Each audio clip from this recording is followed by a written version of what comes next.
Hi, my name's Lauren and welcome to the channel. Tonight I have a Kershaw Camp 10.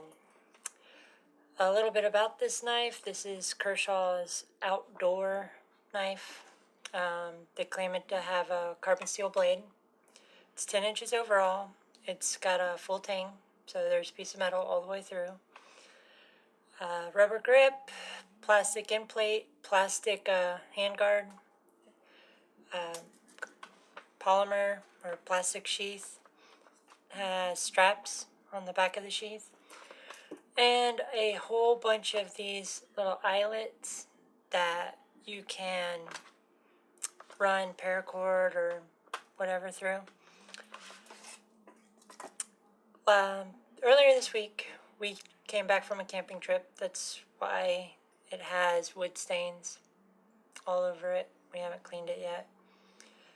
But from the factory, this thing came with a pretty good edge. I mean, I was impressed for a knife this size, the type of edge that came on it. And during our camping trip, we used this as our primary means to process wood. And get to the performance on it a little bit later. The blade steel is 65 Mn.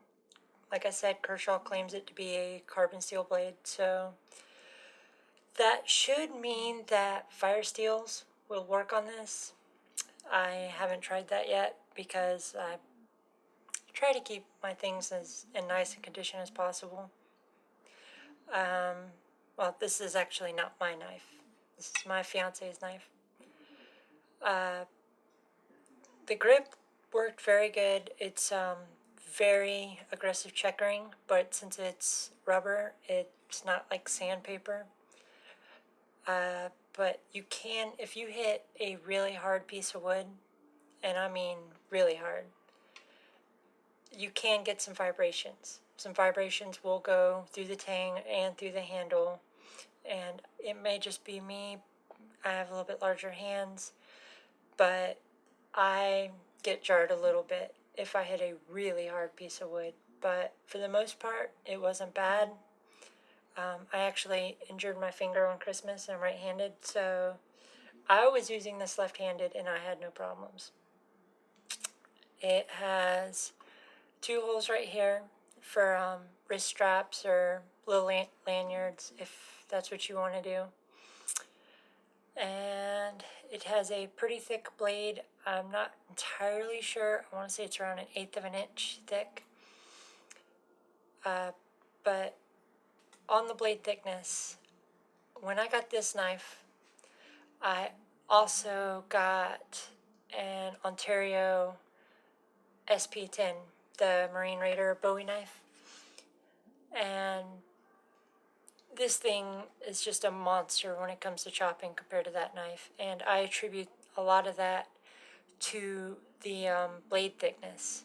So I don't know if you can see that there. It's not that thick, but it is substantial, and it's not that heavy either. It weighs in at 1 pound 3 ounces from Kershaw. I haven't weighed it. I don't have a scale. But with a thinner blade and the curve in the edge, this is actually kind of modeled after a Kukri, which has the weight shifted towards the end of the knife and then the long belly. This thing goes through wood like you would not believe. We also have a hatchet. We also have an axe. Honestly, I would probably rank this better than both of those as far as cutting through wood. It is just a monster. The ideal place where you want to hit it is between about here and here, so it kind of cuts as you're chopping.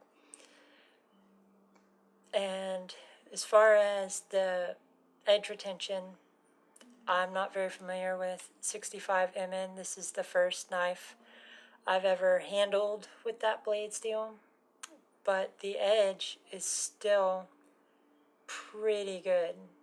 Up right through here where it saw most of its use, it's not as sharp as it was, But I mean, you could cut paper with this when it came from the factory. We haven't seen any real rusting issues with it, so I would imagine that the carbon content in it isn't that high. It's probably got a lot of chrome in it, which, if you're not familiar, makes for a softer blade, which means not as good edge retention. But I think Kershaw really got a good balance here. I mean, it's still sharp, and there's no rust on it, and it was wet earlier. So, yeah, full tang, and the sheath has lots of straps, and the belt loop is really nice on this too. On my Ontario, it's got more of a leather strap. This is nylon webbing. So when this is on your side, it actually hangs like that, like it's supposed to hang.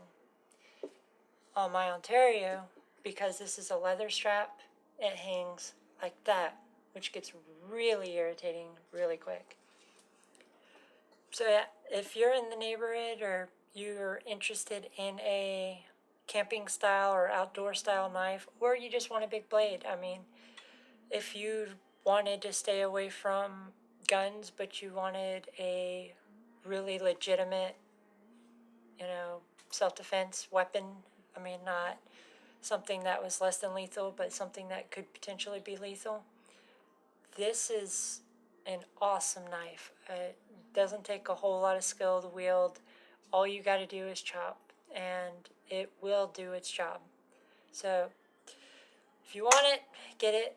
I highly, highly, highly recommend it. Can't say that enough. I think I paid around $55 for this. I'm sure the price fluctuates here and there, but I will include a Amazon link in the description if you're interested. And thanks for watching.